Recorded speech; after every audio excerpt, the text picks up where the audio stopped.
how do you explain when things don't go as we assume? Or better, how do you explain when others are able to achieve things that seem to defy all of the assumptions? For example, why is Apple so innovative? Year after year after year after year, they're more innovative than all their competition. And yet, they're just a computer company. They're just like everyone else. They have the same access to the same talent, the same agencies, the same consultants, the same media. Then why is it that they seem to have something different? Why is it that Martin Luther King led the civil rights movement?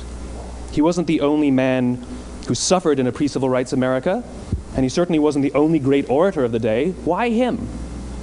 And why is it that the Wright brothers were able to figure out controlled powered manned flight when there were certainly other teams who were better qualified, better funded, and they didn't achieve powered manned flight, and the Wright brothers beat them to it? There's something else at play here. About 3.5 years ago, I made a discovery. And this discovery profoundly changed my view on how I thought the world worked, and it even profoundly changed the way in which I operate in it. As it turns out, there's a pattern. As it turns out, all the great and inspiring leaders and organizations in the world, whether it's Apple or Martin Luther King or the Wright brothers, they all think, act, and communicate the exact same way, and it's the complete opposite to everyone else. All I did was codify it. And it's probably the world's simplest idea. I call it the golden circle.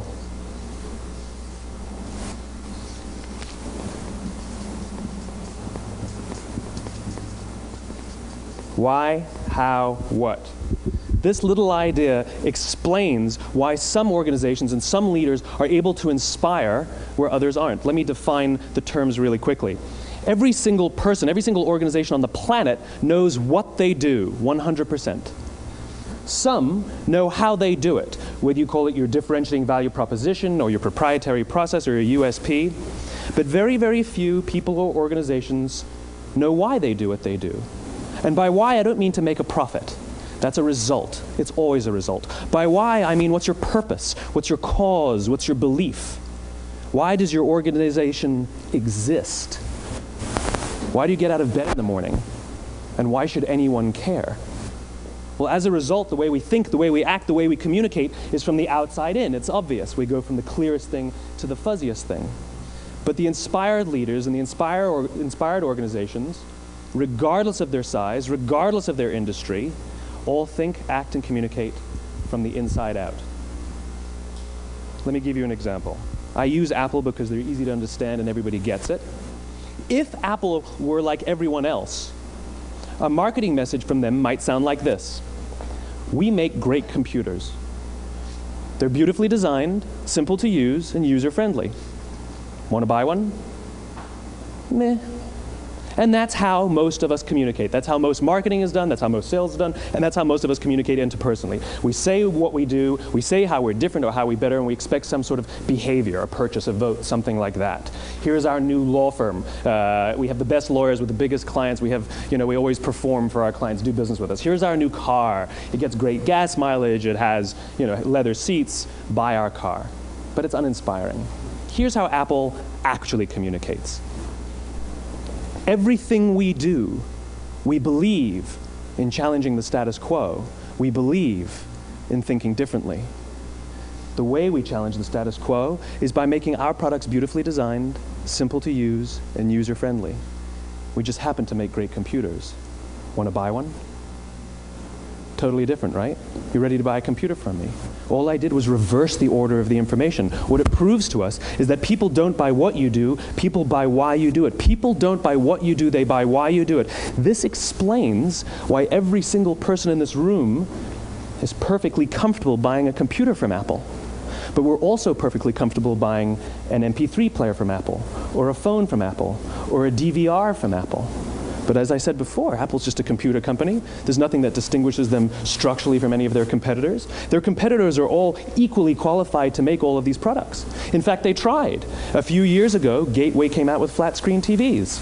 They're eminently qualified to make flat-screen TVs. They've been making flat-screen monitors for years. Nobody bought one.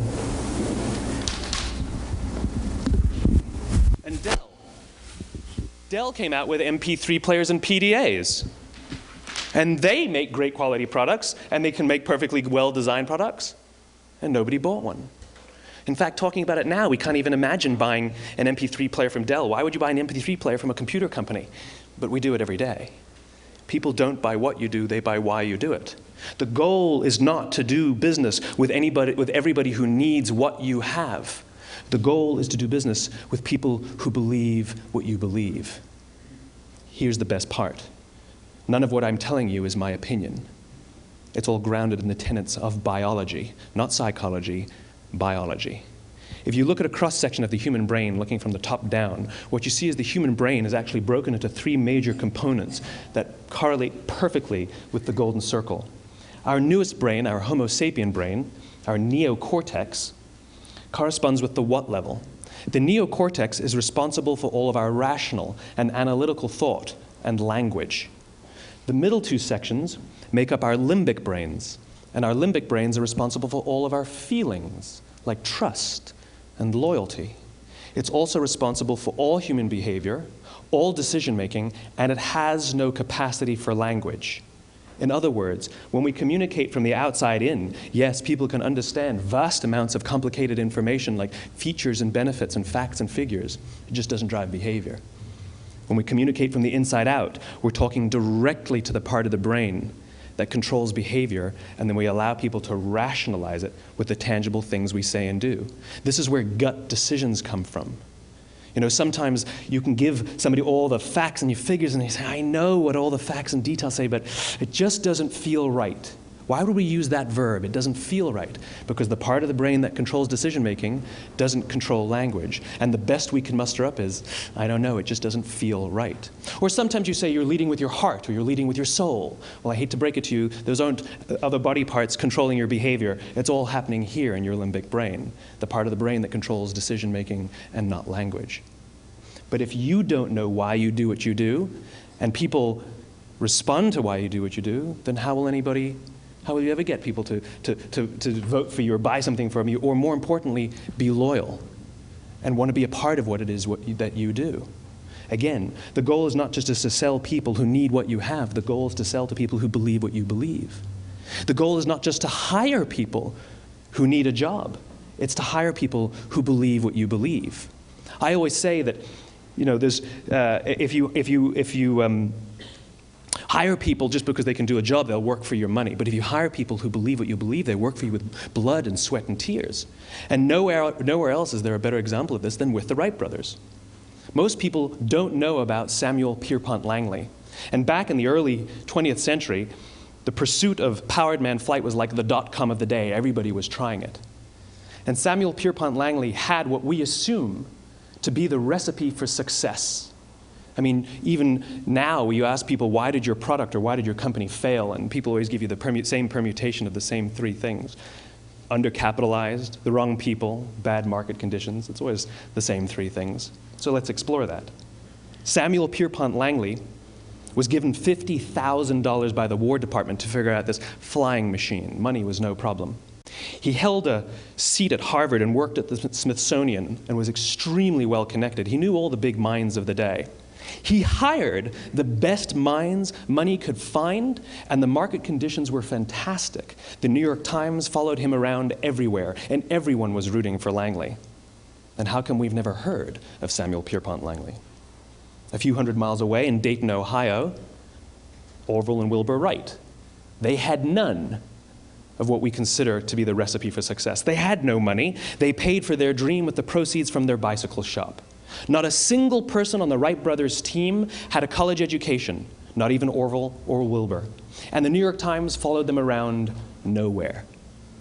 The difference was Orville and Wilbur were driven by a cause, by a purpose, by a belief. They believed that if they could figure out this flying machine, it'll change the course of the world. Samuel Pierpont Langley was different. He wanted to be rich, and he wanted to be famous. He was in pursuit of the result. He was in pursuit of the riches. And lo and behold, look what happened. The people who believed in the Wright brothers' dream worked with them with blood and sweat and tears. The others just worked for the paycheck. And they tell stories of how every time the Wright brothers went out, they would have to take 5 sets of parts because that's how many times they would crash before they came in for supper. And eventually, on December 17th, 1903, the Wright brothers took flight. And no one was there to even experience it. We found out about it a few days later. And further proof that Langley was motivated by the wrong thing, the day the Wright brothers took flight, he quit. He could have said, "That's an amazing discovery, guys, and I will improve upon your technology." But he didn't. He wasn't first. He didn't get rich. He didn't get famous. So he quit. People don't buy what you do, they buy why you do it. And if you talk about what you believe, you will attract those who believe what you believe. Well, why is it important to attract those who believe what you believe? Something called the law of diffusion of innovation. And if you don't know the law, you definitely know the terminology. The first 2.5% of our population are our innovators. The next 13.5% of our population are our early adopters. The next 34% are your early majority, your late majority, and your laggards. The only reason these people buy touch-tone phones is because you can't buy rotary phones anymore. We all sit at various places at various times on the scale, but what the law of diffusion of innovation tells us is that if you want mass market success or mass market acceptance of an idea, you cannot have it until you achieve this tipping point between 15 and 18% market penetration, and then the system tips. And I love asking businesses, what's your conversion on new business? And they love to tell you, oh, it's about 10%, proudly. Well, you can trip over 10% of the customers. We all have about 10% who just get it. That's how we describe them, right? That's like that gut feeling, oh, they just get it. The problem is, how do you find the ones that just get it before you're doing business with them versus the ones who don't get it? So it's this here, this little gap, that you have to close, as Geoffrey Moore calls it, crossing the chasm. Because you see, the early majority will not try something until someone else has tried it first. And these guys, the innovators and the early adopters, they're comfortable making those gut decisions. They're more comfortable making those intuitive decisions that are driven by what they believe about the world, and not just what product is available. These are the people who stood online for 6 hours to buy an iPhone when they first came out, when you could have just walked into the store the next week and bought one off the shelf. These are the people who spent $40,000 on flat-screen TVs when they first came out, even though the technology was substandard. And by the way, they didn't do it because the technology was so great. They did it for themselves. It's because they wanted to be first.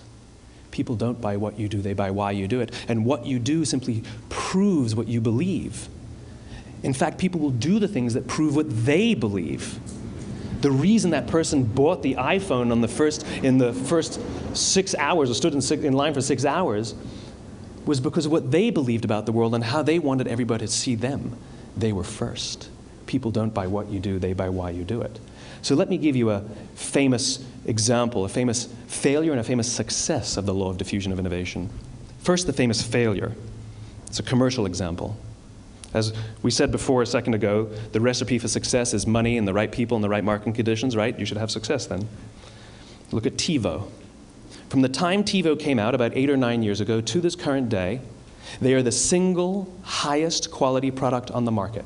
Hands down, there is no dispute. They were extremely well funded. Market conditions were fantastic. I mean, we use TiVo as a verb. I TiVo stuff on my piece of junk Time Warner DVR all the time.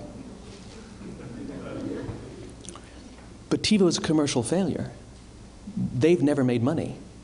And when they went IPO, their stock was at about $30 or $40 and then plummeted, and it's never traded above 10.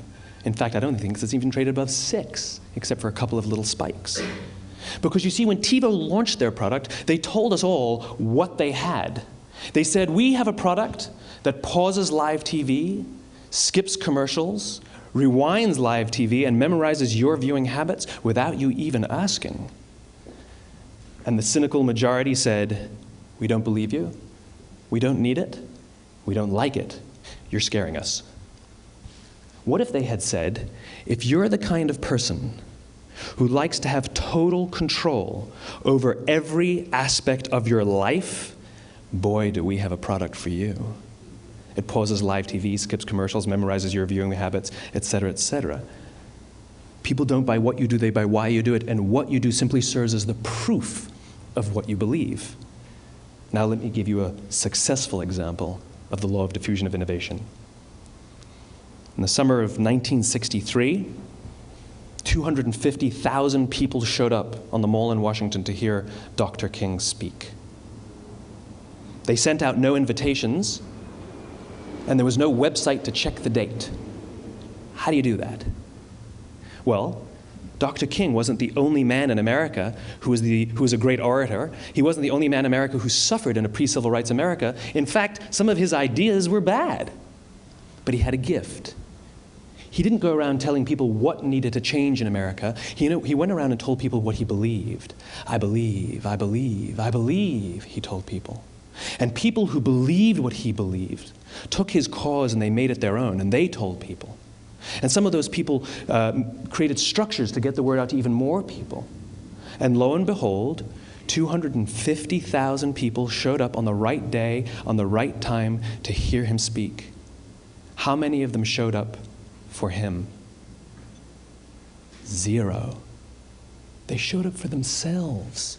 It's what they believed about America that got them to travel on a bus for 8 hours to stand in the sun in Washington in the middle of August.